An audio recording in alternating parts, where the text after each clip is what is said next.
Léonicka Valcius here. She's a Toronto-based publishing professional who advocates for equity and inclusion in Canadian publishing and literature. She's the chair of the Festival of Literary Diversity's Board of Directors and is the founder of DiverseCanLit. She previously worked at Scholastic Book Fairs as a book buyer and marketer at Penguin Random House Canada, and is part of the online and digital sales team. She is currently an assistant agent at Transatlantic Agency. So I'll throw it to you, Léonicka. When BookNet approached and said, hey, what do you want to do this year? I said, I really want to have a collaborative session where we work together with the audience and really try to do some problem-solving work together. So this is what it's going to be. It's going to be very us on this panel throwing out ideas and questions, and then you contributing your thoughts, your expertise, your experience, so that hopefully at the end of this, we can have a working document or some guidelines of what are some of the best practices that folks have tried throughout the industry and that others should try and test to see if it works for them. I want to start by thanking the Literary Press Group for sponsoring this panel, and also to introduce my fellow panelists. So, Bhavna Chauhan is a senior editor at Doubleday Canada and Appetite. Her focuses are psychological thrillers, commercial fiction, celebrity books, issue-driven narrative nonfiction, and personal memoir. She's the Canadian editor of internationally best-selling The Couple Next Door and A Stranger in the House by Cheryl LaPena, as well as the upcoming books Need to Know by Karen Cleveland and The House Swap by Rebecca Fleet. She is the acquiring editor of J.P. Delaney's The Girl Before, an instant bestseller, and the forthcoming thrillers Believe Me and The Perfect Wife. YouTube personality Lily Singh's debut book, How to Be a Boss. I was so excited when she got that. Oh, I was so happy for her. Anyway, I Hear She's a Real Bitch by restaurateur Jen Egg, and The Measure of My Powers, which is a fantastically beautiful memoir about food and grief and becoming yourself. I love, love, love that book so much. Oh, hey, look, about a memoir about food, marriage, and depression. It's like I know these things. She is currently working with Canadian Olympian Perdita Felicien on her story, and award-winning aquanaut and cave diver Jill Heinrich. That book's cover is so gorgeous. Anyway. It's also a fantastic book. You should look for it. So that's Bhavna. Yay, Bhavna. Then we have Annie Gibson. Annie Gibson is the publisher at Playwrights Canada Press and a graduate of the University of Toronto. Annie followed her love of theater and books to its logical conclusion, publishing plays. I thank you so much for being a part of this, because I think poetry is sort of growing in our consciousness as what that is, what that needs, but plays are like unknown territory, and I think rather than even trying, most of the times, like we don't do that. I'm sorry, there's nothing I can do for you. So thank you for being here and explaining what we can do for them. And then Scaachi Koul. Oh yeah. And Scaachi is a senior writer at Buzzfeed. Born and raised in Calgary, she attended the School of Journalism at Ryerson University. Before joining Buzzfeed in 2015, she worked for the Huffington Post Canada, Maclean's, Hazlitt, and freelanced for various publications, including Toronto Life, the Globe and Mail, the National Post, the Toronto Star, Maisonneuve, and Canadian Business. She has also contributed to the New Yorker's Shouts and Murmurs column. Scaachi. Awesome. So essentially, I'm sure you're familiar with the session, but I just want to give a bit of a recap again. We want to focus a lot on acquisitions in this panel. And in 2018, there was a conference in Vancouver that was held by the Simon & Fraser University publishing program there, and it was called Publishing Unbound, and they brought a group of professionals across various areas of the industry to really think through some of the issues they were facing, to kind of tackle it in like a day-long closed-door meeting. And one of the many themes that came up is how to make room for people who have been left out traditionally. I think Ritu's keynote this morning gave a great foundation, but I would love for us to kind of dig a little bit deeper in this conversation, because a lot of the ways we conceive of publishing and how the processes work are very much like gates, right? They're gatekeepers, and we either call ourselves that or people call us that. But there's the idea that there are doors to be entered. Like you get an agent, perhaps, and then maybe that agent, you get to one type of publishing house, or maybe you don't get an agent and you go to a different type of publishing house. So there are all these doors and levers and obstacles, really, that a writer may have to go through before they're able to see their book on a shelf. And traditionally, those obstacles affect different types of people, different types of groups, people with different identities differently.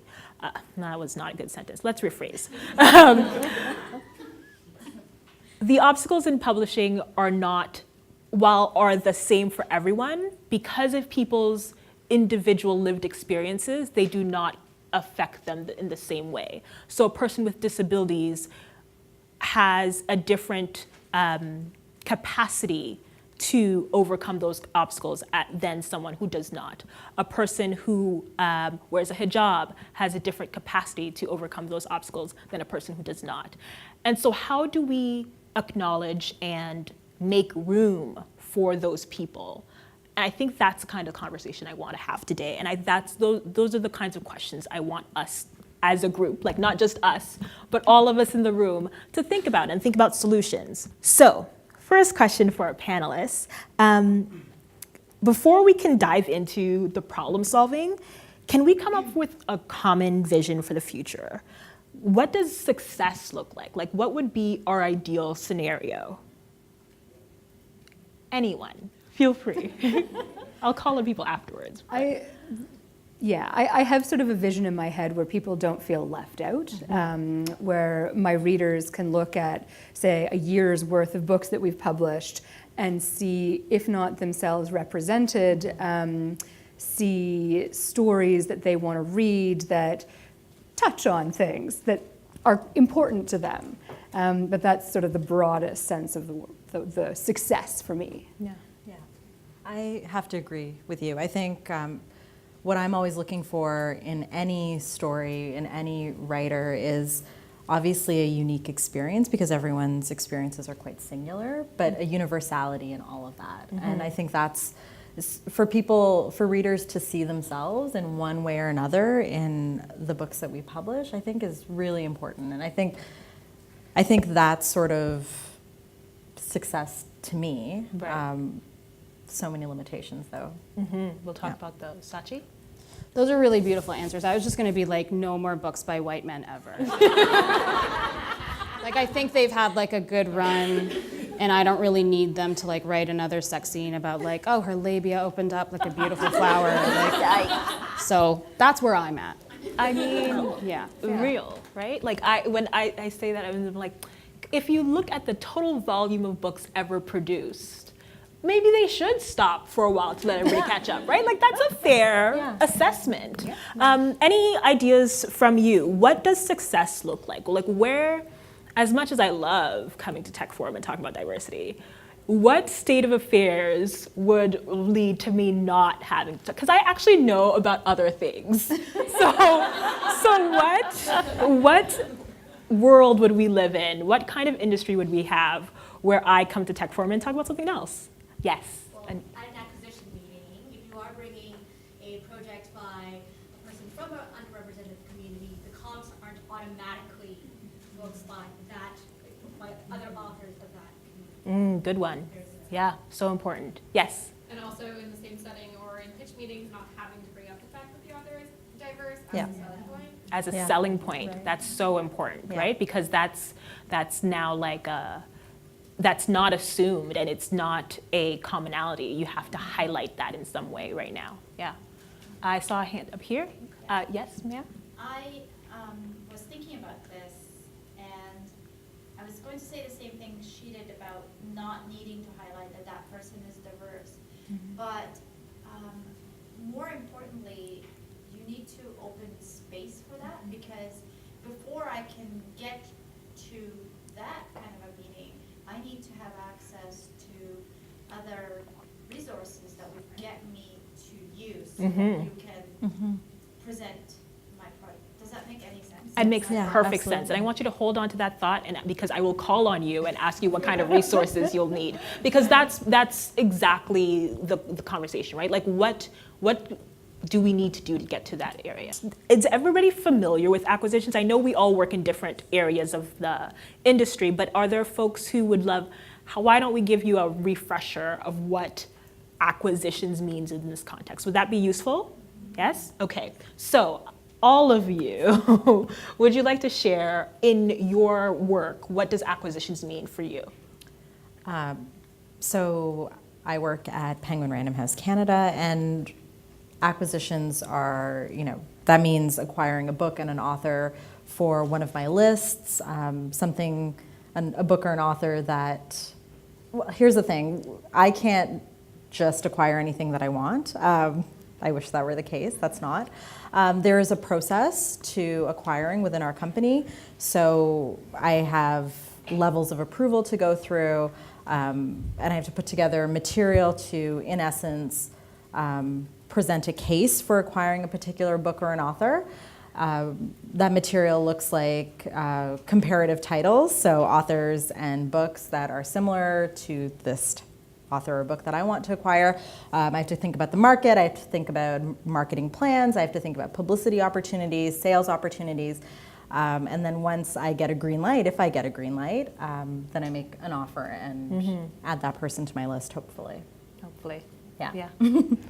Things are very different in the play publishing world because by the time a play comes across my desk, it is basically fully formed.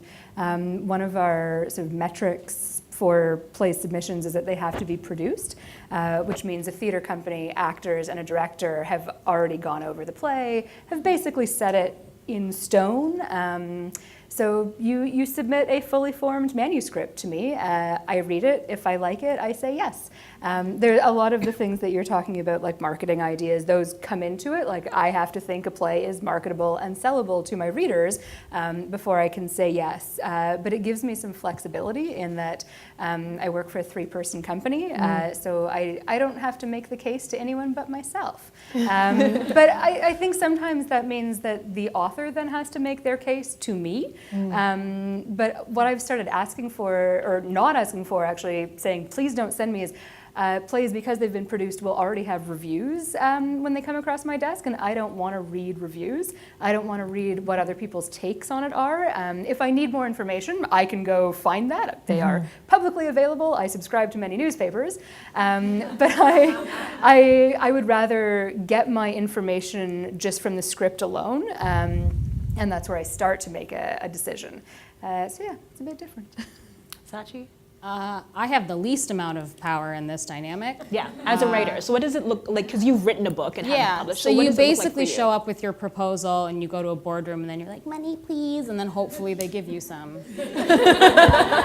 That's like pretty much it. Like I wish I had a more nuanced version of it, but it's like dignified begging. That's it. How dignified? I mean, How dignified? but no, legit. Like Not very dignified. That's what I kind of want to drill into that a little bit. Like how do you feel when you go around? It sucks. I mean, you like go into rooms and you're like, boy, I hope they don't bring up Mindy Kaling, and they will. They will bring her up.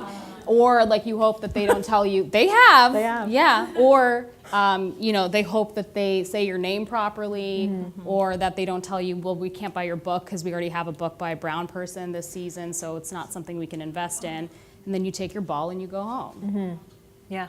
You burn an effigy and you hope that next week's better. But like that's kind of it. Right.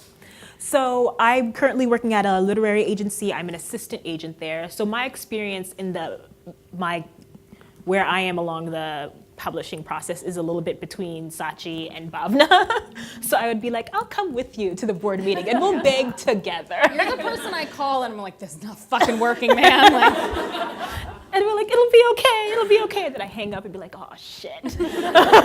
So a bit of what my experience has been, so I've been doing this for a year now, is one, figuring out like what my point of view is. What kinds of books do I want to represent? Because there are so many people who want to be writers, right? And who am I best suited to help? And then finding them and judging whether or not they're worthy, I think, is the hardest part. Because, and seeing, am I supposed to be helping them along the way? And I think this panel is really designed to help me answer that. It's like, please tell me what to do in my job. So last year, I opened to queries almost right after Tech Forum last year. I opened to queries at the beginning of April and closed the day before my birthday because the stress was too much and I deserved. So I went from April 1 to like August 26. And in that time period, I got over 750 queries. Now I opened in March, March 1 officially, but I had spread the links among I sent it to Black people, and I said, if you want to submit early, you could do that. I sent it to my people who follow me on my newsletter. I let them query ahead of time. But from March 1 to now, I have 125 queries. So somehow I have to get through those and say, which ones do I think are good, which ones have potential, which ones do I like enough to read 3 times, which ones can I sell, which ones do I have enough information to help the editor, Bhavna, convince her acquisition team to take on, how much money will it make, and then because I specifically and advertise myself as somebody who wants to work with people of color, I think about often, what is the thing I'm trying to do with this acquisition, right? Like if I decide to represent this person or represent this book, what is that saying? What position does this play on the list, right? And I think that's something, editors too, correct me if I'm wrong, but I believe like when you're thinking about the whole list, right?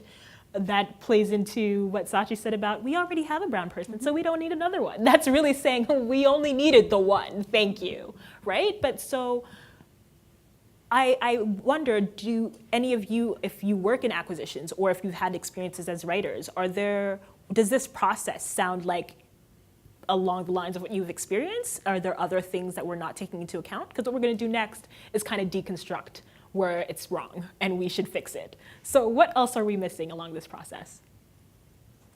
Did we cover it? Writer writes the story of their heart, they go propose it, they beg for money with very little dignity. The agent hopes to help them in some way, takes a slice of that money if they possibly sells. An editor will look through that and do their best, make their best case to their entire team or their team of one to decide if that's something that they can take on. And then they put it out into the world and hope people buy it. Does that sound about right? Okay, so obstacles then. Like, where is this process messing us all up? Like, if the process was perfect, we wouldn't have to be here, right? Understanding that, yes, there are all individual biases that we carry. One thing that I used to say a lot is, I mean, yeah, there's systems, but we make up the system. So if we all just change our biases, and we use the same system, it should be fine. But that's not necessarily true because, as we said, those systems affect people differently. So what are the ways in which the system, this process that we put in place, is failing us? For me, I think I find myself often, I get a ton of things on submission from agents, but very rarely do I have, I'll use people of color as an example. I very rarely get things from people of color. And that's not to say that they don't exist in the world. You get tons of queries. I'm sure other agents do as well. I think on my part, I don't think I've been particularly clear with agents about what it is exactly that I'm looking for. Or even within my group saying, I'm not interested in publishing a book by a white man. I'm not, that's not something that I'm looking for right now. Yeah. You should try saying it. Let me know what happens. I will. Oh, geez, I will. I have a story. In my experience, they're totally fine with it.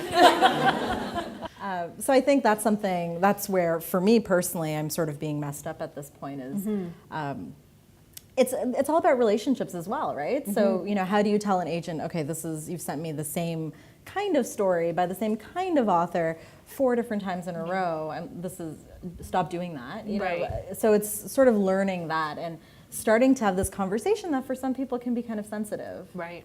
Yeah. Absolutely. A few years ago, we changed our submission guidelines so that instead of having a professional production, any type of production would allow you to submit to our company. And so in theater, there's professional productions and there's amateur theater. An amateur could be anything like something done by a school. It could be done by a community theater group. Community theater groups don't pay their actors. It's sort of a volunteer-based, fun, thing for people to do. But we thought by removing the designation quote unquote professional, we would get more submissions by Indigenous writers and people of color, because a lot of the theater companies in Canada who are designated as professional don't produce plays by people of color and Indigenous writers. But unfortunately what it ended up doing was getting us a lot more plays by amateur playwrights working out of community theaters. Is anyone familiar with this writer named Norm Foster?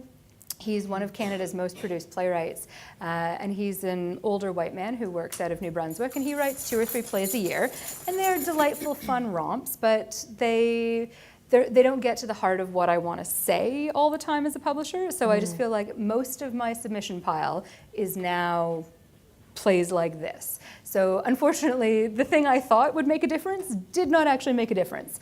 And I feel like I'm failing in that I don't seek out the types of writers I want to work with as much, in part because I have 9,000 submissions to read. Yeah. And I feel like I have to read everything in the slush pile because I have to give everyone a chance, and I want to. But I also don't know who everyone is. Now I wonder, do I ask people to self-identify if they are a writer of color on my submission guidelines? Does that give me a lens through which to read their submission that I might have not looked at otherwise? So these are the things I wonder about a lot. Yeah. Scaachi, thoughts? I'll be honest with you, I'm real surly that we keep having to do this kind of panel because your bosses because again, you can't acquire without talking to 40 people. So those 40 people, they know exactly what they're supposed to do to fix it. They're just not doing it. Like there's no mystery about it. I'm very glad to be here. I like you all. Everyone's skin's really good. It's nice. But like everybody knows what the problem is, and there's countless places in the system where it's broken. You're not getting proposals from people of color because they look at your editorial board and everyone's white. So they think, who's going to edit my book about a very unique experience because no one's there. You don't have editors of color at your office because they don't hire anybody in open positions and in entry-level positions. They don't promote those people if they are hired. When they hire those people, they're completely exhausted by the minutia of having to be the only person of color or the only queer person or whatever the group is that they represent in that space. So they burn out, they quit, and they go into PR. It's a clear routine that comes up, and then you're shocked that nobody's coming to you with anything, or that and it's the same thing with the agent system. I didn't get a single agent of color contact me because at the time they're just really who was I going to go to? My agent's wife's in the room. I like him very much, but I'm just saying he's the one white man I've allowed in my life in the last 5 years. But the whole thing is fucked. And so then everyone's like, oh, what's the problem? No one's coming to us. I know. Everybody knows. They're just not fixing it. And I think it is interesting that there are some people who could have been in this room who have the position to make those changes, and they're not here. Nope. They're not here. But they know exactly what they're doing. The game of I don't understand why this isn't. Yes, everybody knows. 10 years ago, the excuse of wait, we gotta hire the ethnics? Jesus Christ. That's gonna be complicated. Do you have to put a prayer room in the office? It's very difficult. That excuse is 10 years old, so you don't get to have that anymore. Now the excuse is, well, we don't know how to fix it. Yes, you do. Yeah. You put in internship programs, you put in quotas to start with, so at least you get the ball rolling. You try to get grant money so that you can have, if you don't have the money to do it, you apply for grants. You hire certain people of certain, I'm getting mad. The point is, it's good. It's just one of those things that makes me it makes me nuts. And I appreciate that this is a solution-based thing because I know that rarely happens, but everybody knows it is a failure at every level. Yeah. There is not a place where it isn't failing. It fails at marketing, it fails on fucking Goodreads with the dumbasses who are like, I read it, but like, it didn't really make any sense to me as a Caucasian. No one cares, Brenda, it's not for you. Like, every level of it ends up becoming a failure. And then people are shocked that it's not working.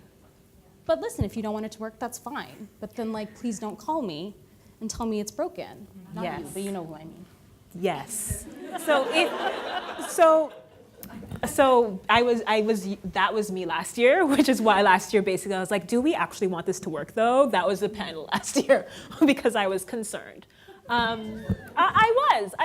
was like, I can't believe we're having this discussion again. And what I always end up thinking is like, I'm not that smart. Like if I have thought of things, I'm sure others have also thought of these things. Yeah, but they've thought of it. They're just not doing it because it costs money. Like It the costs fundamental money. thing is Okay. that all of these solutions cost money. And Right. if you're not willing to spend the money to do them, the money of labor, the money of time, the money of staff, the money of paying someone's salary, it's not going to happen. So if you are in a position of power, you have to decide if you want to spend the money to do it. If you don't, that's fine. What am I going to say? But enjoy the rest of your life with people talking to you about this. Right. So Absolutely. if you would like that particular circle of hell, God bless, no problem. I don't care. But like, it costs money. I'm getting ahead of myself, sorry. No, absolutely, because I think the obstacle that I've been facing is two things. Time is huge. So agents work on a commission basis. So all that time I spend looking for the writer, I'm not making any money. I'm just searching in hopes of finding somebody who might make me money. Well, wouldn't you have more time if there was more than one of you? Absolutely. Exactly. Absolutely. So there's all that time, right? And it takes work because to actively look for people, right? So let's say if Bhavna wanted to, and we are getting ahead of ourselves, that's fine. If Bhavna said to say, listen, I want to go search for more writers of color and do that, actually go see them, that's more time. You're already doing so much work outside of your workday, that's unpaid. But to think about all the extra time it would take, nobody is compensating for that. Nobody is putting a structure in place that allows for that. And the other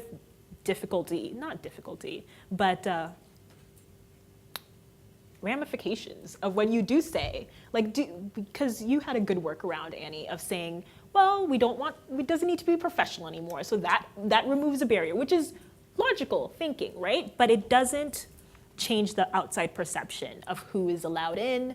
And it also doesn't change the privilege and the entitlement, because white men always feel like they're allowed in, right? So they will always keep sending. So I provide an option, let me rephrase. So I say in my submissions, if you are comfortable and wish to share your race or cultural heritage, please feel free. It is optional. I try to make that as clear as possible, and people share.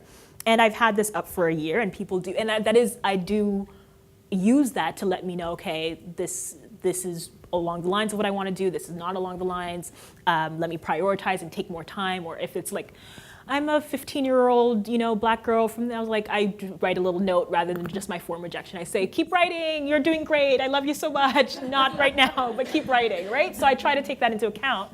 But I did get an email that first went to my boss, and then a second one that went to me that says, this is in violation of Equal Opportunity Employment Act and yada, yada, yada. I was like, it's not, but hold on, why?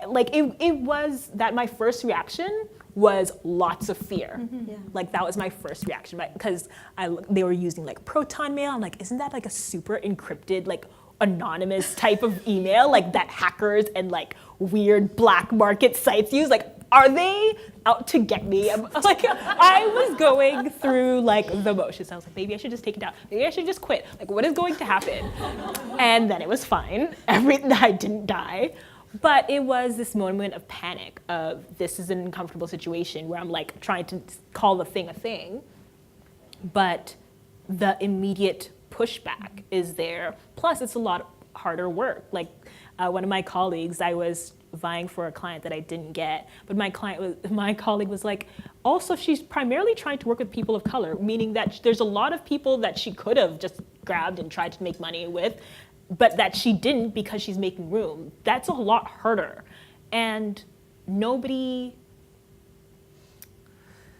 the idea that it's a lot harder is what trips people up, right? Where it takes a lot more time, it takes a lot more energy, it takes a lot more money.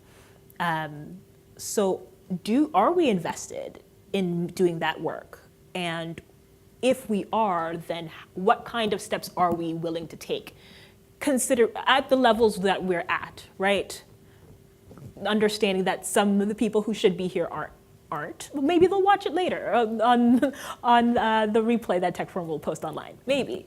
But considering the power levels that we have, because we all have positions that we're able to do a thing, what are the steps that we're willing to take? Like, what are the obstacles in your job right now that make it harder for you to make the industry more equitable?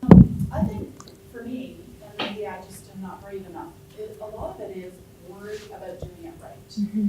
And it's sort of across the board. So I love your phrase about if you want to identify. Mm-hmm. But isn't that a little different coming from me? And is it okay for me to ask that? And how do I make sure it doesn't seem like I'm capitalizing on something? And how do I make sure that we deal with things respectfully and authentically? Mm-hmm. So, I mean, and I know there are, those questions are maybe, could be seen to be as a way of not taking action, but those are the questions we ask every day. Mm-hmm. About, you know, and we have freelance editors who are people of color or whatever. So we're trying to do it in all different ways, but we still have that worry as a white-owned publishing company Mm-hmm. of how to ask the question or how to approach people and do it right. Have you had a situation where you tried something and it went horribly wrong? Not really. That's a good point. That is a really good point. I'm sorry, I live in fear all the time, and that is an excellent point. Like, to my answer, the guy emailed my boss said ignore him, he's a whack job. And then he emailed me directly, and I emailed my boss again in a panic. And then an hour later, she's very busy and has things to do. And within an hour later, I was like, okay, I think I'm gonna email him back. Here's what I'll say. And I wrote this beautiful email, and I was like, here's what I'm gonna send. And she said, okay, fine, send it, that's fine. And I did, and I haven't heard back, and nothing has happened. I didn't die, and I don't have to change anything about my submission guidelines. So I think it was the fear of messing up, which has paralyzed me more than anything, which paralyzed me. And I'm sure I'm giving a lot of benefit of the doubt to people because I would want the benefit of the doubt, right? So let's say if the fear is you're gonna do it wrong, if you then find out that you did it wrong, you don't have to keep doing it that way, right? I think part of what this is for is let's throw out ideas of what we've done, and if it works, you try it for yourself, and if that didn't work for you, do something else and see if that'll work better. Any other obstacles? Yes, Jen. In kind of response to that question is, it is a white-dominated space, and we are freelancers who are, POC, disabled, however we might identify. The fact is, we don't have space in the full-time, right? Yeah. So that becomes a limitation. Right. So why aren't we in the full-time space? Money. Yeah. Because of money. Right? And then the well-intentioned part comes from assimilating us in freelance capacities and part-time capacities rather than actually being in the room. Right. So in my freelance work, the people that I work with at Electric Literature have been much more cognizant of the fact that we actually need to get people of color in the space. We need to get them on staff. So it's not just us, and then, we can say our contributors or stuff. In my full-time space, it is still a matter of the tippy top is not, it is white, it is cis, it is able, it is heterosexual. Mm-hmm. And so, but everyone's well-intentioned.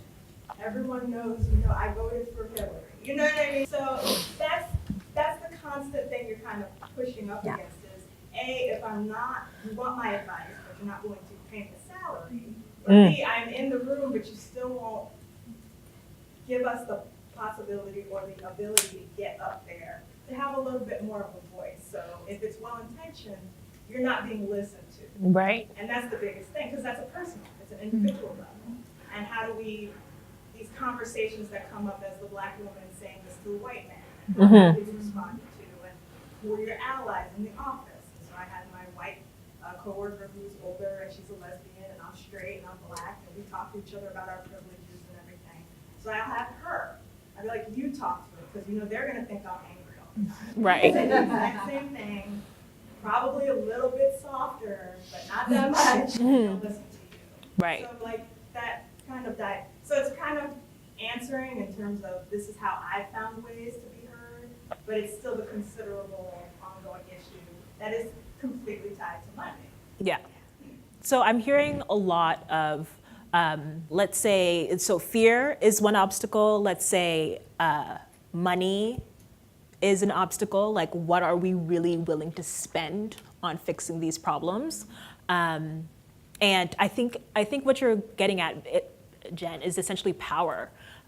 Because if you are a person of color who is either freelance or part-time or has a less senior position, then your power compared to somebody who is full-time or who is in a more senior position is diminished. So even if you want to, if you see the issue and you see a solution, your ability to voice that might be diminished, and your ability to make the decision that makes a change is severely diminished. So we'll note those, keep them up here as obstacles. Yes? I feel like another kind of element that makes everything more difficult is like the pressure for anything that's seen as different or diverse, like to represent everything and everyone in that space, and also there's a much smaller margin of error that you're allowed. So, you know, if somebody acquires a book or is publicizing a book or whatever, and it doesn't go that well, the campaign doesn't go well, the book doesn't sell, it's like, oh, like that sucked, that was a bummer, but like it's not going to stop anyone from acquiring another author of a similar profile. Whereas if you take a chance on something and it doesn't go well for whatever reason, then it will be seen as like, oh well, we did try that, but obviously it doesn't work, so we can't anymore. So I just feel like that's like a huge obstacle, is the pressure for anything diverse to like represent, you know, a book by somebody has to represent everybody in that community and doesn't sort of let people be fully like complex in their own stories. You have to try and be a voice for everybody in that community, because you might only have one shot to get it right. So I'm hearing two things in there. I'm hearing the authenticity issue, which is massive and could be a whole other panel. So the authenticity issue. And then I'm also hearing this whole, you have to prove you're worth it, right? That's something that you don't really hear. I think that's the definite privilege, is that you don't have to prove you're worth it. That's the default. We automatically assume that you're worthy, that you belong, that you're supposed to be here. Of course, we're going to have another book about a man's midlife crisis and his interest in this new young female in his class, right? Like, of course, why not? But a book about something else has to prove, like, does it really sell? Are people really interested in it? Is it really worth the risk? So that that validation maybe, and maybe how do we remove that?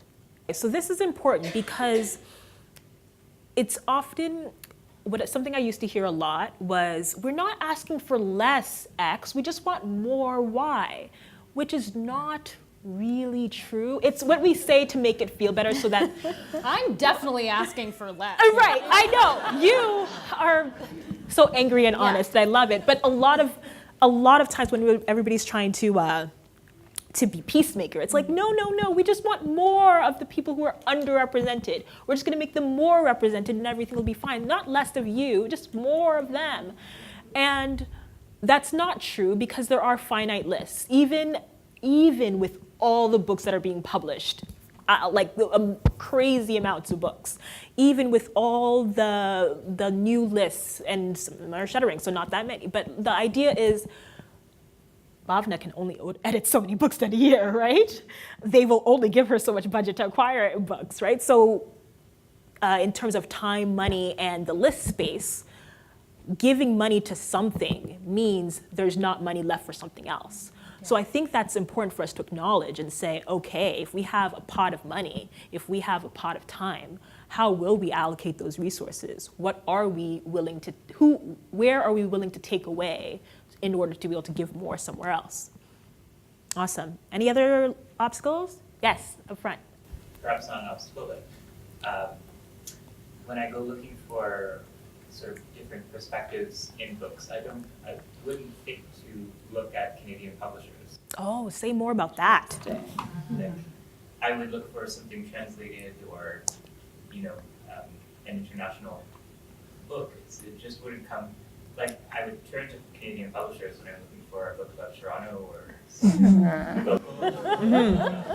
And it doesn't connect in my mind that those things would go together. So maybe there's an image work that needs to be done to change that idea. Absolutely. And I wonder, maybe up here we can speak to, what do we think about that, the image of what a Canadian publisher is supposed to publish? Or when you think about what you're acquiring and what you're publishing, or what you're writing, are there these ideas of, as a Canadian, or in the Canadian marketplace, here's our lane? My perspective is it's my perspective. I tend to acquire and edit more commercial books that, perform well in the market. So I think I have a different perspective on that. I couldn't necessarily speak to that very well. I think some other editors may feel, that they have to acquire, very literary works and, that kind of tick other boxes. But for me, the pressure I feel is simply, sell books, make them bestsellers. Annie? That is a really good question for a play publisher. I often think about Canadian literature as the literature of my parents. I don't think about it as the stuff that I'm seeking out. I don't know that I would read that much Canadian work if I didn't work in the industry and have a through line to a lot of the books that are coming out and seeing what they are. Just a really good question. Scaachi, as a writer, you are in an interesting position because BuzzFeed is international and you write, just from what correct me, but I feel like your writing is not Canada-centric. I live in New York now, right, I'm you're writing. It's not. I don't know, man. I think there's a couple versions of the Canadian book people pull out. So there's the Indigenous book by an Indigenous author that people are like, ooh, it's like medicine, you should read it. But it's no, nobody really wants to. There's that book that is not edited well because there's nobody who really knows how to do it properly because nobody has that lived-in experience. Then there is the vaguely racist book that's things are fine now. There's no racism, everything's okay. That's the second version of it. And then Alice Munro, I don't know. I have no idea what anybody is thinking. I don't know if it has a clear identity. Right. I don't know. I'm not sure. I think there's a lot of really good books by Canadians for sure, but I don't know. But I also don't think I don't think American books have a clear identity either. I don't think it needs to. Yeah. I don't think there needs to be this sense of oh, this is what the books from this country are, because if you look at the States, the books are quite varied, at least more varied than they are here. They certainly have a far larger population. They have more publishers, they have more people. I don't know. I don't know what it's supposed to look like. I don't know. I think it also depends on the season and because things publishing is sort of dictated by trends. Yeah. So it sort of depends on where that wave is. So when my book came out, a bunch of people were writing memoirs and everyone was like, did you know that women have experience? And that's sort of how everybody was talking to me on the press cycle, and you're like, yeah. So, and that's sort of starting, people I guess have figured that out, and so I'm sure the next wave is black women also have experience, and that'll be the next one. And so I don't know. I guess it depends on the year. Yeah, I'm curious about that because it's something I think about. I remember the idea of what kind of publishing or what kind of books does a country publish, or where do I turn to when I'm looking for X.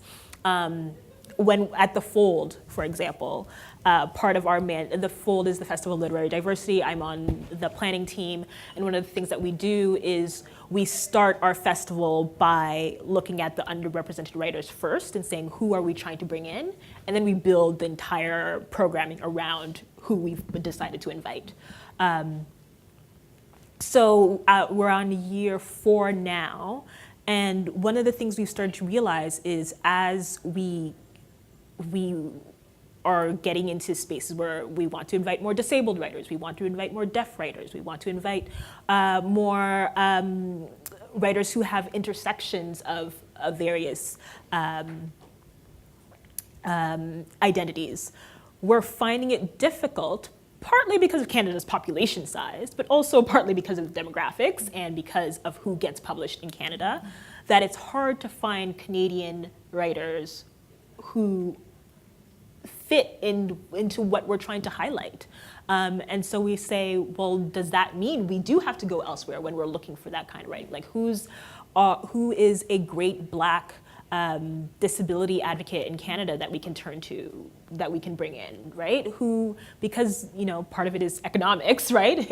It's cheaper if we bring them in from Canada. But also, we are Canadian and we want to highlight those writers. So who do we turn to? And we're finding that maybe just because of the sheer population and variety that is available in the US, we do have to seek that out sometimes. So I'm interested in that question, and thank you so much for raising that point. I do want to move to solutions. Maybe we'll start of potential solutions. Like, what do you think? I think Scaachi already gave her solutions. Like, tell your bosses to give money. Am I right? I mean, yeah, I get it's hard because, like, if you're not in a position of power, how are you supposed to, like, tell your boss to eat your butt and, like, do the thing that he's supposed to do? I don't know. Yeah. I don't know. I'm honestly at a loss with some of these things because, again, they know. So it's just a matter of, like, do they deign to do it? I don't know. Apparently not. Yeah. Annie, what would be, like, if you pick one of the obstacles that you've had, and if you thought, like, or maybe one of the obstacles somebody else has mentioned, because it's usually easier to fix somebody else's problem than your own. So one of the things people have mentioned. I didn't have answers for anybody else's obstacles, but I could do a much better job of seeking out work by writers of color. I absolutely could do that. And in Toronto, there's an incredible number of theatre companies that are culturally specific. Mm-hmm. So there's a really great theatre company that focuses on African Canadian work. There's a really good company that focuses on Asian Canadian work. And so those are the big ones, and I know about them, but there's also so many much smaller companies. And it takes me forever to get on their mailing list and actually do the work of going out and meeting these people. So that's my goal for the next year, is to put myself in front of people so that I seem less scary. Okay. Yeah. But you have thoughts about this. Tell me more. I do. And they're not like, they're questions more. Yes. I want us to get super specific. Absolutely. And because we're taking notes so that we can all share with you. Here's the things that we said we were going to do. We're going to do them together so that we'll check back in next year and we've not even had this panel because we've all done them and tried them and they worked or didn't work and you tried something new. So if your goal is there's these cultural specific theater companies. Yeah. This is how much I know about playwriting. Like theater places. Totally. And so they put on these productions, and what would you like actually do? So I did this 6 weeks ago. I went and saw a show that was the funniest thing I've seen in 3 years. It was a musical called A Perfect Bowl of Pho by a Vietnamese Canadian writer. And I had such a good time that I wrote the artistic director afterwards and said, could you put me in touch with the playwright? Because it was the best show I've seen in 3 years and I'd really like to publish it. So we signed the contract this week and I'm very excited about it. Amazing. But I mean, I wouldn't have found out about that show if it were not the fact that I knew of the theater company. Yeah. So I think I need to find other theater companies so that the 2 theater companies that I'm going to are not the sum total of the work I'm seeing. And I could become involved in the process earlier. I wait until the manuscript is fully formed. I'm not the one suggesting to theater companies that this be what they produce. And I'd love to get to that point where I can say, like, I have a broader range of writers that I know because we publish across the country. If you're focusing on writers who live in Toronto, perhaps I could suggest this writer to you who lives out in BC, and perhaps you could bring their work to Toronto so that Toronto audiences can see them. So yeah. So is there room, like, because to do this, you had to go see the play. How Yes. long was the play approximately? It was 2 hours. So one of my issues in my job work-life balance is I often work a 13-hour day. I work 9 to 5 in my office, and then I go see a play that starts at 8 o'clock at night, and I spend the evening in my office and then go see the play. And I try to balance that a bit, but if I'm not in the office the next day at 9 a.m., I have 14 pounds of email that takes me 3 days to catch up on. But I would rather see a show than read it. I want to see it on stage. But then I have to think of my reader's experience, because they're not going to see the show, they're going to read the play. So it's got to work on so many levels. But yes, if I just had a second me, that would be great. Okay, so how do we get you a second you? No, seriously. Yeah, so everyone should buy my books. That's the start of it, right? Is I need a bigger budget to play with. I need to be able to hire more than 2 people, including or in addition to myself. Yeah, and as I'm saying this, I'm coming up with all of these things. Like, there are people I know who I would just love to pay to go see theater for me, and maybe I should just pay them to do that, and then they can recommend things to me, because, yeah.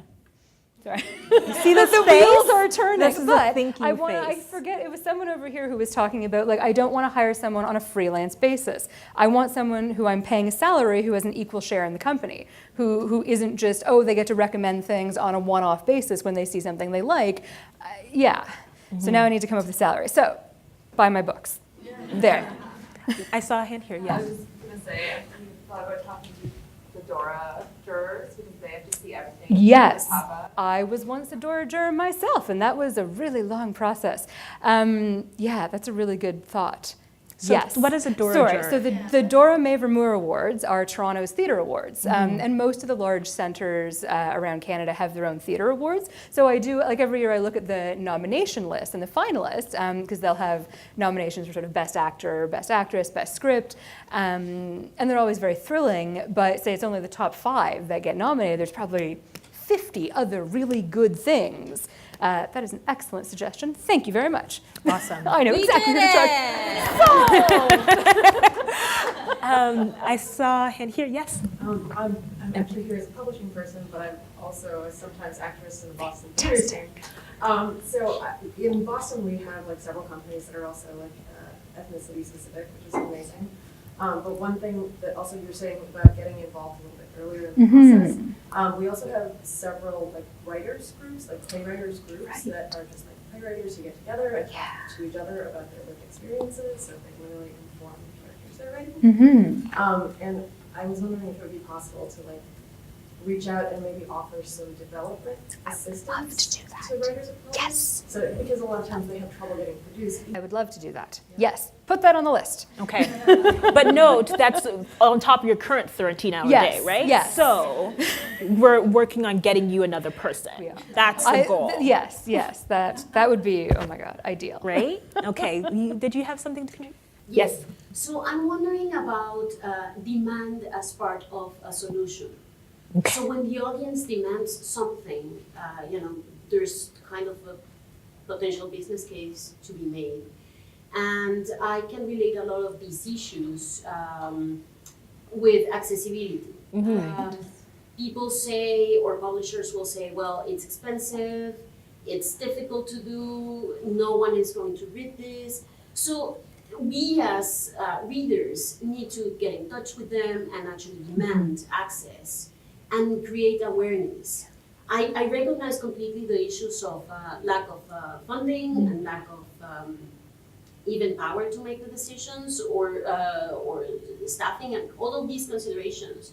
But I'm just wondering if there's a role for these underrepresented groups that can create demand that can potentially help to increase the market. I think that's an excellent point, and that actually really works very well. one of the things we do as a play publishing company is we publish books with monologues so that actors can find things to perform. And traditionally they're broken down along gender lines. So we have books, or we have a book of monologues for women and a book of monologues for men. And someone on Twitter the other day was like, oh, why is there no book of monologues for trans people? And I was like, what a great idea. Like, they tagged us in the tweet. So now I have this percolating through my head, this is a thing I need to start working on. And it was one tweet. That's all it took, was for me to shift what I need to be looking for in the writing. So what I was trying to say before, that's great because it took you one tweet and you're like, wow, that's a great idea, why not? But often, I agree that there's always a place for the reader and the consumer to make their case and use their voice.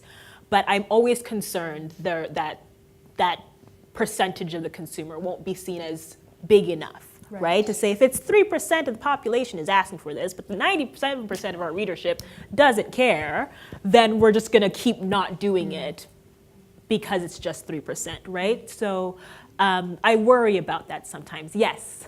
So I understand what Daniela's saying about making the demand, but another way to look at it is, why should I be the one to constantly ask for this stuff? And why should I be the one carrying the weight of educating all the time? Why don't I just get to go and enjoy like everyone else? Yeah. I understand both parts, but I hear you. It's systemic. It's a representation of privilege, and that underrepresented groups have to do all these efforts regardless of what group you represent. But I don't actually think, I see what you're saying. I don't think the market is actually demanding that many books about white men. I actually don't. I don't think it is. I don't think there is like that big of a consumer base. Like, I don't know. Did Karl Ove need to write 7 books about his like feelings? I don't know. I certainly wasn't like clamoring for that title. I don't know who was. Maybe there were people. That's fine. But like, when you look at that versus something like how many people read, I just forgot the name of it now. I have to throw myself into the sea. But anyway, like, or like, the amount of demand for someone like Roxane Gay, and then nobody looks around and thinks like, ooh, maybe this is a thing. Because there's not enough to suggest that it's become enough of a trend that people have sort of sought out other talent to sort of do similar things or not similar things, frankly. Or like when you think about, I don't really think it's that. I just think that like white authors and books about white people and books about white men are standard, and so the publishing industry will always produce those titles regardless of how well or not well they're doing. You, I know, can list 1,000 books by white dudes that have tanked, and they will continue to work no problem. Yeah. So I think it's like, to your point, it's beyond a consumer's ability to be like, but I don't want this. I want to read the come up, or I want to read the proposal, or I want to read thick, or I want to read meaty, or I want to read literally anything else. I think it's interesting none of those are Canadian titles because I can't think of any right now, but read mine. But like, it goes beyond that, because they are, the publishing industry, I can't speak to poetry, but I would imagine it's somewhat similar. Please don't make me, but like, it goes beyond, oh, sorry. Remember what I said? We have no idea. It's all like the same wash in my brain. It's just people writing things that I can't do, so that's a separate thing. But then I guess to that point too, like they will always do more of that. They'll just keep doing it. It is a self-propagating machine. It kind of goes beyond demand, which is why it's so frustrating. If all those books were doing really well, I don't think I wouldn't be this irritated. I'd be fine with it. But like, Lord Almighty, do white men fail up in a way that makes me very bilious. How could we reposition him, because he didn't quite reach his intended audience? Yeah. Like, what kind of marketing play do we need to do? I just feel like the cover wasn't quite right. Maybe we need to do a different cover. It's the new cover. You know, with the paperback, we'll do a better job. Like, maybe put more marketing dollars behind it. Yeah. He should go on the social. And then everyone would be like, oh, he's good looking, and they'll buy his fucking book. Yeah. Like, who are these people asking for this? Yeah. It's not anybody here. I don't know. Publishing is predominantly female. Yeah. So I don't think it's the editors who are like, oh my God, do you know what I think would be a great idea? A giant 1,000-page book that's the history of Canada by Conrad Black. I think that we need that because I just don't think that there's like something heavy enough to beat myself in the face with when I'm having a bad day. So that's the, like, I don't know where it's coming from, but it's coming from like 2 dudes in the building because there's only 2 dudes in every building. God bless them, they're doing it. None of this is helpful. I don't know why they asked me to come here. But it is because when I put on my sales marketing hat is, honestly, the consumer will buy anything you tell them to. Like that's, or the sales and marketing's job. Like there are at least 10 different brands of bottled water. We all know bottled water is killing the ocean, yet none of those companies are going out of business. So people will buy whatever you tell them to. It's just we, for so long, not us specifically, but publishing for so long has just been telling them this is what you need to be reading because this is what publishing values. So what we're trying to do is how do we, if we, assuming everybody in this room values other things, what can we do? What are the steps? So we talked about how to fix Annie's problem. We're gonna get her another person. She's going, and like, but seriously, that means if you know what you need is another person, then finding the money to get that other person because you need them to go see plays in these community theaters, right? Bhavna, what could fix some of your problems? I think the space making extends beyond acquisition. I think, Penguin Random House is a big company. I'm one of a handful of editors of color. Many of my colleagues, my fellow editors of color, more than half of them are here in this room right now. So like 2? I think, well, is it 2? It's 2. And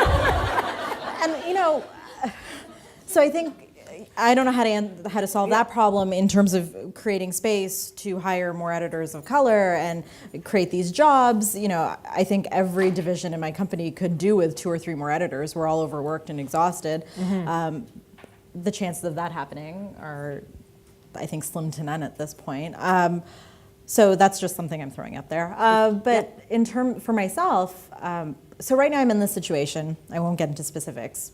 But I have the opportunity to acquire a book by a person who could probably be published by anyone. I don't necessarily think that this person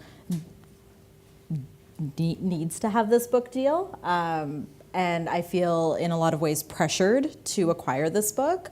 And this is an author who is female, cis, white. And I had this epiphany as I was sort of stewing about it on the way here because I'm so angry that I may have to buy this book. I can just say no. And I think that that's, we were talking about this. It's saying no and saying, that I need to create space for something else down the line. And this person doesn't necessarily need this from me. So I think, kind of asserting my own agency, I have a lot of responsibility to this company, but my list is my list, and that's really important to sort of remember that. I think that's so important because it would be budget dollars, but it would also be your time. A lot of time, right? Like it's not just we're giving you this pool of money, and so buy what we tell you. It's also you then have to work on this book for long time. It takes a long time to publish a book.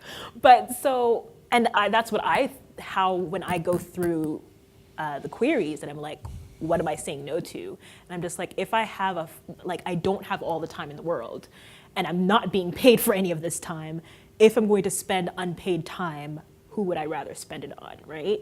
And what would I like to do with it? And how would I like to at least push the needle forward a little bit? So I think that'd be really, useful. It's about having difficult conversations as well. As aware as anyone can be, we are shifting a perspective in publishing, and I think there's a lot of unlearning that has to happen. It's unfortunate that I may have to start that with someone by saying, I don't think this person deserves a book deal, and I think I think it would be irresponsible to publish it, or whatever I'm saying. And it's about being brave on a lot of levels and sort of I mean, then I become resentful and I think, well, why do I have to do this? But, Right. you know, it's important. Do you think about what you may, like what that thing that you're saving the money and time for down the line, what that will have to be to maybe justify that decision? Because I do remember one time where I had made a decision where there was a book that was coming in that was pitched, this was not, and it came in and I said, I am not purchasing this, absolutely not. And it actually was like The Adventures of Tintin or something like that. So, and I'm like, Tintin is a very popular comic book, but it's very racist. So I'm like, I will not. And they're like, okay, that's fine. Just find something that will replace that revenue dollars. And I was like, okay, no problem, I will, sure. But that was the trade-off, right? So do you think about, like, does that heighten the pressure? Does that make it more difficult to say no? Do you think about that? I do think about that. I think not always, a lot of times it does come down to money and, you know, how a book will sell or its perceived saleability or marketability or whatever it is. I try not to focus on the pressure. I mean, I don't personally want to publish that way. I think, you know, I want some authenticity or, you know, value in the way that we're doing things. There's this idea sometimes that, you know, big publishers just churn shit out, and you can talk to all of the editors at our company. We don't feel that way about the work that we do. So you know, there has to be, I try not to focus on the pressure. Sure, it can be there, but you sort of have to rise above that, I think. That's really good. But it can also be something where if you do have to buy that book, if it becomes a business decision for the company, you can try to argue that the money that that book makes, if it is indeed like going to be a big blockbuster that makes your soul feel sick, that at least you can take some of that money and put it towards something that you give a shit about, right? And that's sort of it. And that can be a different conversation you have. It's tougher, but like, you know, if you got to take blood money, then it might as well go somewhere good. I'll take it. That's a good solution. Use blood money for good. Yeah. Please don't put that on Twitter, because then I'm gonna have to deal with that shit later, and I am like really tired. About 3 years ago, I saw Chris Jackson from One World. Yes. Essentially, give bless that him. talk that he tries or sometimes publishes along the lines of acquiring books that he knows will make him a lot of money, so that he can publish the books that are important to him. And that has always been in my mind, and I'm on an editorial team. But I will say that I don't see that happening enough. So I think that's something that we can do, and I think that is one solution if we have to, you know, do those favors for the VPs who are Which is fine. Then we're gonna hopefully those books make money, maybe, and we can use that money to publish things that we actually care about, or that will put the voices that we want out in the world. But like, isn't that the whole point? Like, no one goes into publishing because they're like, I'm gonna be real rich over here. Like, you don't do it because you think that it's gonna be like this. It's gonna like be a wealthy position for you. I didn't become a writer because I'm like, this is stable and good. Like, you don't do those things for that, but you do them because you care about the content, you care about the work. And this is true of people who work in other parts of media. Like, if you work in publicity, you can work in publicity for any kind of company. You've made a choice to work in this particular kind that has its own. It's quite vexing in a very particular way. So at the very least, if you're gonna have to do these things, everybody at every job in any industry has to sort of pay some sort of toll. If that's the toll, that's fine, as long as something is sort of being redistributed to feel better. I do want to caution about the books that make money and books I care about dichotomy, because I fall into that all the time. All the time I think about it that way. But then it can be both. And what happens, putting back my sales and marketing hat, when you say to a sales and marketing person that, oh yeah, we're publishing this book because it's so important and we care about it, we know it's not gonna be a bestseller, they instantly stop giving a shit.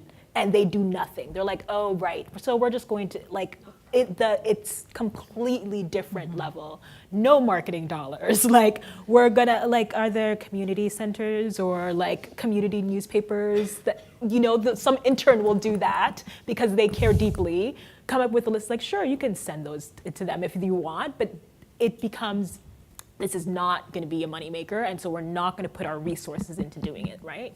So I think you're right. We should at least try to frame it differently.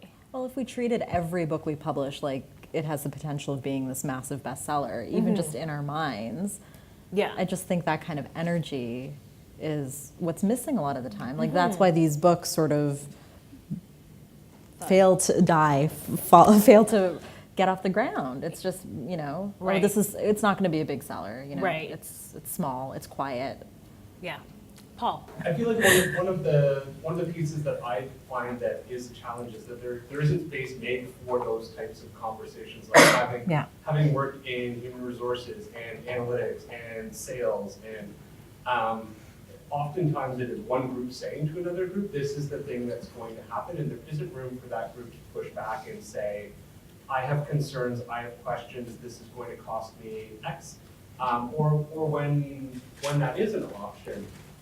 And it's not to say it's not worth taking a risk, right? Like I believe that it is worth taking a risk, but it's easier for me in my position at different times in my career to have said, I'm going to say no to that, or I'm going to push back on that. I don't know what I'm proposing, I guess. Like what I'm proposing is more space for debate and dialogue to say, okay, sales, this isn't going to be your moneymaker, but you don't have to go ahead and push on Danielle Steele. It was always, you and I worked together, right? Yeah. Books that are going to sell themselves that actually don't need my help at all. Yeah. This is a more complex, this is a more sophisticated idea, it's more nuanced. You're going to have to talk to the retailer about it. Spend 3 seconds on Danielle Steele. Your pitch for Danielle Steele is it's Danielle Steele. Yeah.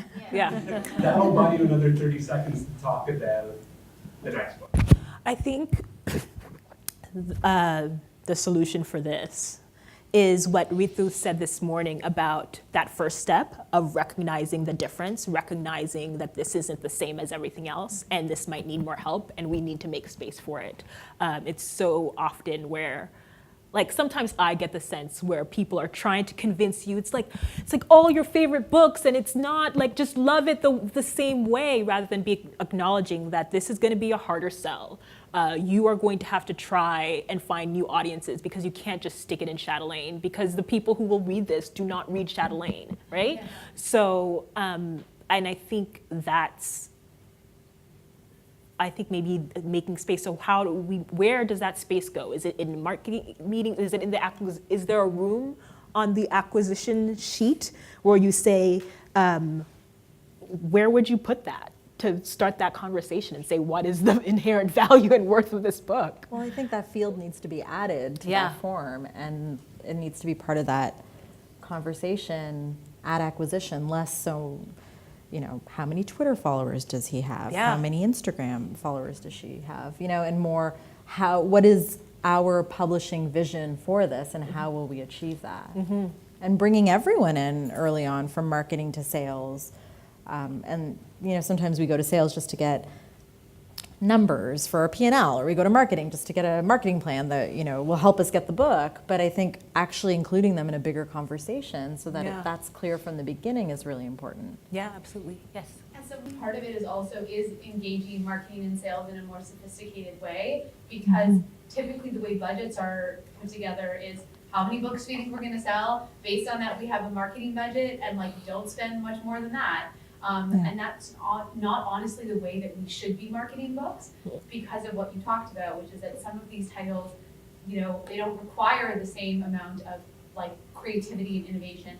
And some of these titles do, and maybe we don't have as large a sales number to start, but we need to be more innovative. We need to look at, you know, how can we reach different communities with different messages.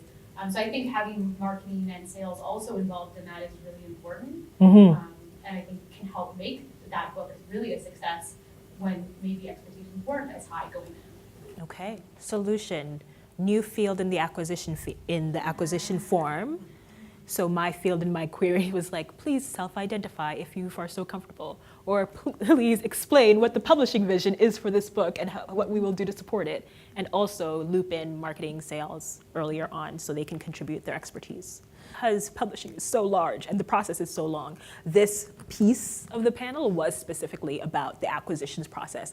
But yes, further down the line, how do we figure out how we use all those other tools, including metadata, to highlight the books we want to highlight. One piece I'd like to talk more about is the writer piece, like the actual writing of the book, or the actual writing of the project, and what support a writer would need so that can be a little bit more dignity in that asking. And even in the process of writing a thing, like even before you get to the asking, the process of the writing, because I get a lot of, from publishing folks who are not in this room, but who are maybe older or less versed in this thing, is like, well, I mean, publishing is hard for everybody, and like, why don't you just pick the best one from the pile? Like, if you just see, like, everybody should just submit their best work and the best one will be published.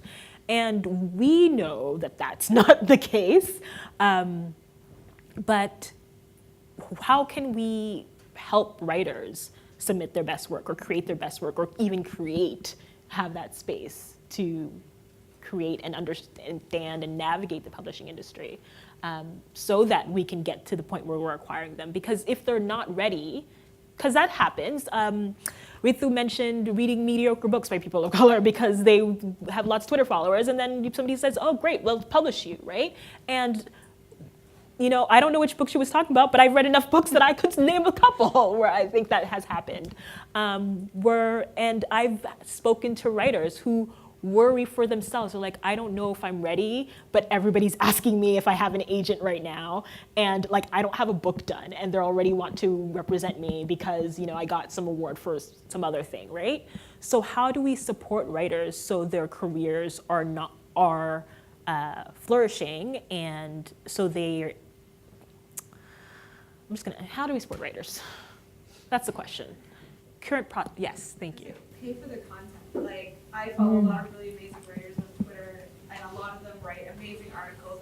And a lot of the bigger ones are now moving to the subscription model, the $5 a month. Like, you pay $5 to me a month, I'm going to guarantee that you're going to get 4 articles from me that are absolutely freaking fantastic.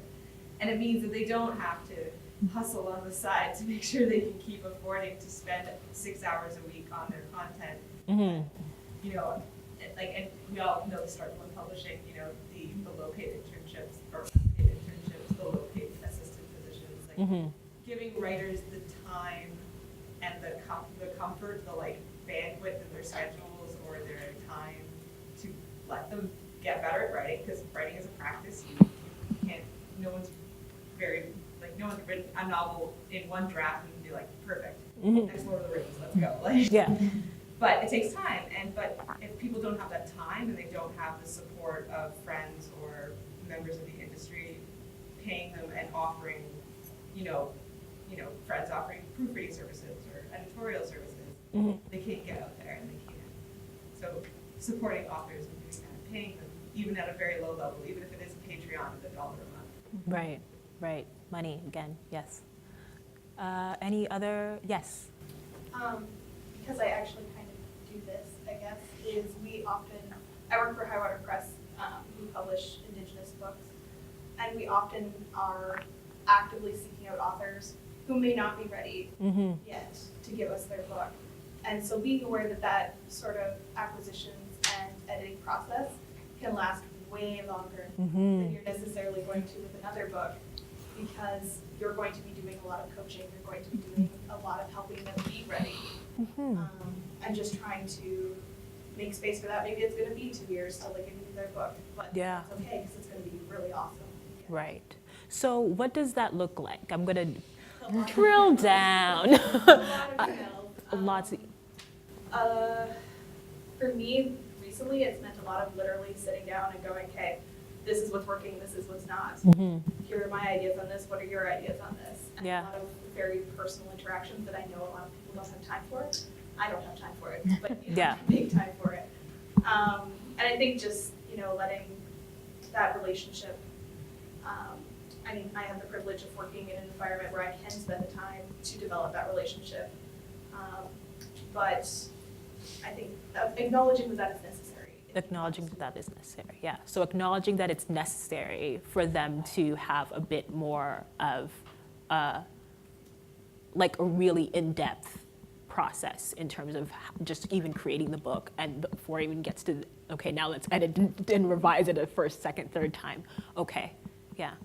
Yes? Yeah, and I think that's really valuable, and actually my imprint also picks up a lot of debut authors, which is a challenge, and I'm in marketing, so I'm not doing the acquiring per se, but it's a challenge then for us in a marketing position because the books don't always succeed right away, and that's okay, and we have to allow them to have the space to have 1 or 2 or 3 books, but it all comes down to sales and it all comes down to money, and it's hard to build an author, especially if they're from a marginalized community, and we don't have anyone currently in the marketing team who identifies as LGBTQ+, who identifies as a diverse person, and so that's also a challenge too, because we're all having to try and work together.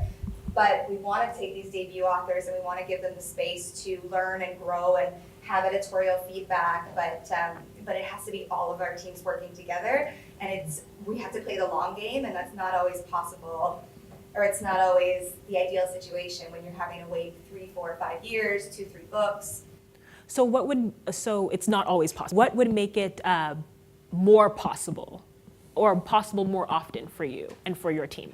Well, I think we're lucky in that we're a smaller imprint, and so we have a bit more flexibility. We're not top of the corporate Harlequin priority. We have much smaller budgets, but more corporate visibility for what we're trying to do, I think it would be helpful in the long run, because sometimes we're held to a different standard.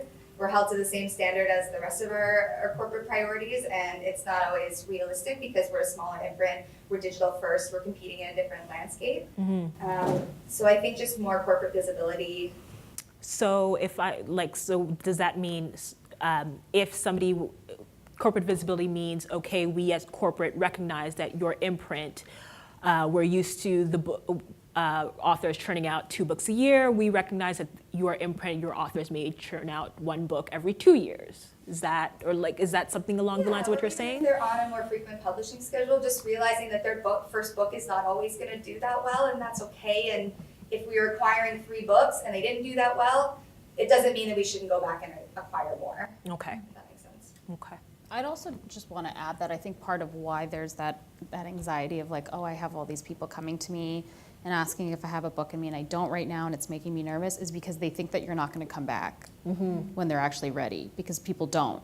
So they feel like I have to say yes to this now, I have to sign with this agent now, I have to write the proposal now, because they're not going to ask me again, and that's a really terrifying prospect for people, so they would rather just do it and fail than not do it at all, or whatever failure means in that context for them. So part of it is like, you have to remember that you asked that person and that maybe they weren't ready, and that you need to go back and check in a few years. And that's true for editors who are looking for new writers, and it's true for agents who are looking for new people to sign. And because it feels very much like the door is going to get closed on you if you don't if you don't jump through the sliver that they've left open for you by luck. And that, I think, is a big part of it. Yes. Just quickly, that Bhavna, you mentioned that you felt like you hadn't been clear on what you were looking for. I think we can just be more clear. What we're looking for, whether it's like having a profile on corporate websites where editors actually say, I publish books by such and such, dealing with topics of blah blah blah. I think that's something we can do, and just be clear about what we do. Yeah. So. Like, I know you do that on your site. Arthur Levine, now formerly from Stake Inc., he's, not everybody knows everything about Kidlit. So Arthur Levine is the guy who published Harry Potter in the US, that guy. So he announced recently that he is leaving Scholastic to start his own publishing house, kind of an indie publishing venture. And part of his announcement was saying that diversity and inclusion will be a very important part of his mandate, and they will do that by trying to have at least 75% of the writers be from marginalized communities, like very clear. He got very loud applause for that. Congratulations to him, and he's very great, and I'm very excited. But I think there's room to do that, and I think the question of how, like Scaachi said, was like, well, sometimes it's not that hard, and we know how to do it. It's just having the courage to say it, and not necessarily worrying about who you may be alienating. I think you will alienate and less people than you think. Who would you alienate? But sincerely, like I mean that as a sincere question. Like, who could you possibly alienate? Because you're like, maybe we should look around.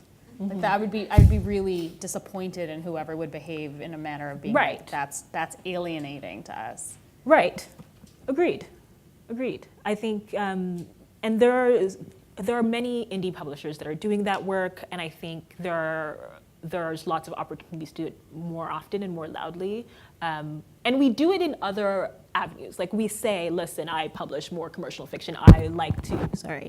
I prefer genre fiction, and so I like to do romance and sci-fi and fantasy, so that's what I'm looking for. Don't send me literary fiction. I will not represent it. Sorry, it's just not going to work for me. I will not be the best advocate for your work. So we're comfortable saying it in those spaces, but because we're still uncomfortable talking about naming that difference and naming that it's that there's corrective measures that need to be put in place, I think we need to be more comfortable talking about it. Layla has been taking notes, and we are going to be working with BookNet and with the Literary Press Group to see if we can come up with a document of some of the ideas that came out of this session to have, or here are some practices to try them in your workplace, suggest them to your groups. Just have the conversation, and at least then you'll see where you stand. You know, have the conversation with maybe not the big boss, but like do it. Well, okay, I was gonna say have it with your manager and tell your manager to talk to your big boss, you know, because sometimes managers love to do that. That's a great point. Why don't you bring it up? Where it's literally their job to be the middle person for you. So I bring up these conversations, and especially I like to do in keeping with our stated values. There's some scripted language you can use.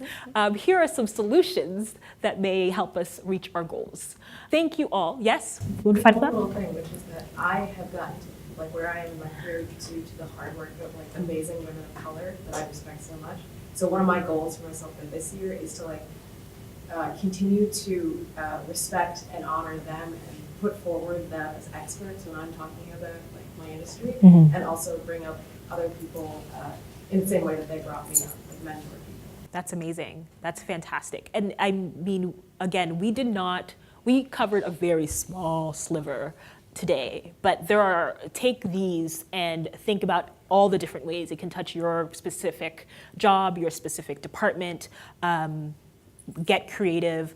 I'm sure if you all flood BookNet's inbox with more ideas and solution and sharing, they'll find a way to make it publicly available so you can all kind of leverage each other's work. Because again, one of the questions, either I asked it or somebody else did we do this thing, or I didn't ask it and meant to, was when you feel like it's such a big problem and you're the only one doing it, it's really useful to know that other people are also tackling that problem in their circle, and to learn from what they've done and kind of leverage each other's work and say, you know what, we're not even gonna do that step because that person tried it, it didn't work, it was a colossal fail, so we're just gonna skip to plan C, right? So I think the more we share with each other, the more pressure we put on the people with the money and power, the sooner we can stop having these conversations and move on to more interesting things like metadata. Thanks, everyone. This was great.